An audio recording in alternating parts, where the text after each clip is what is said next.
Matoury, ensemble, nous bâtirons un avenir où chaque voix compte, où la solidarité et l'innovation fleurissent. Bonjour et bienvenue. Aujourd'hui, on va décortiquer ensemble la candidature d'Héline Grandémile à la mairie de Matoury.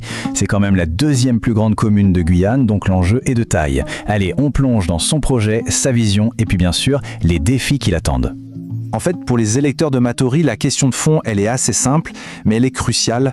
Comment est-ce qu'on passe enfin des promesses à de vraies actions concrètes ?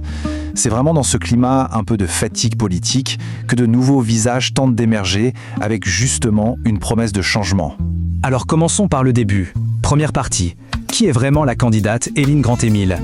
Ce qui frappe tout de suite quand on regarde son parcours, c'est sa diversité. D'abord, elle est juriste de formation, mais elle a aussi touché à l'enseignement à l'université, au monde des médias comme animatrice et chroniqueuse, et elle a été collaboratrice parlementaire. Et aujourd'hui, elle est la suppléante du député Jean-Victor Castor. Bref, un profil qu'on peut qualifier de vraiment polyvalent. Mais au-delà du CV, il y a aussi une motivation très personnelle derrière son engagement. Elle explique son choix de s'installer à Matoury avec une phrase assez parlante. « Je voulais que mes enfants soient au contact de leur nature et qu'ils soient fiers de ça. » C'est un attachement qui ancre sa candidature dans quelque chose de très concret, l'avenir et l'environnement de la commune. Bon, maintenant, passons au cœur du réacteur. Sa vision pour la ville. Si on devait la résumer, ce serait avec deux mots-clés. Renouveau et proximité. Et ce principe de proximité, elle le traduit avec une formule assez percutante. On ne dirige pas Matoury depuis un bureau climatisé, on la dirige au cœur de ses quartiers. C'est clairement une critique d'une manière de gouverner qu'elle juge trop distante, et c'est la promesse d'un leadership de terrain à l'écoute des gens. Son argument économique principal, il est là. Il faut transformer Matoury. L'idée, c'est de sortir de l'image de la ville dortoir, cet endroit où l'on ne fait que dormir et où la richesse ne fait finalement que passer. L'objectif, c'est de la transformer en un véritable pôle d'attractivité économique. Un lieu où l'on peut vivre et travailler, où l'on crée des emplois sur place et où la commune devient un moteur pour l'économie locale.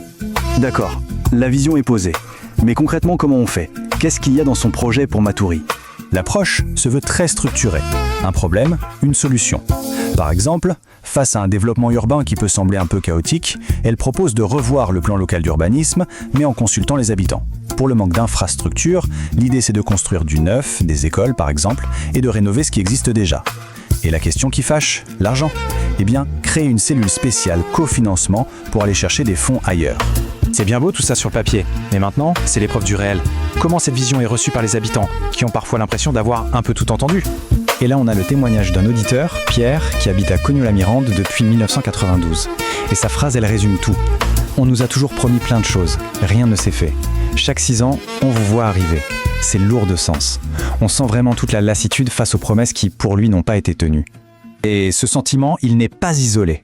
D'autres, comme Patrick Tolas, mettent le doigt sur un problème qui revient tout le temps.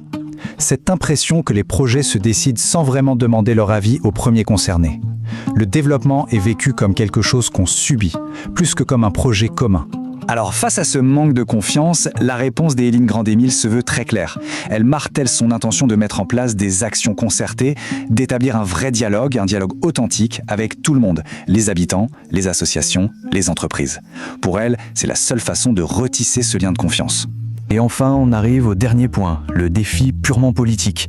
On va parler de son affiliation partisane et de sa capacité à rassembler au-delà de son propre camp.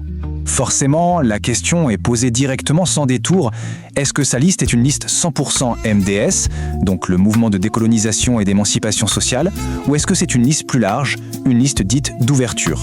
Sa réponse, elle est à la fois nuancée et stratégique. Elle dit « C'est une liste soutenue par le MDS, on veut construire ce pays ensemble ».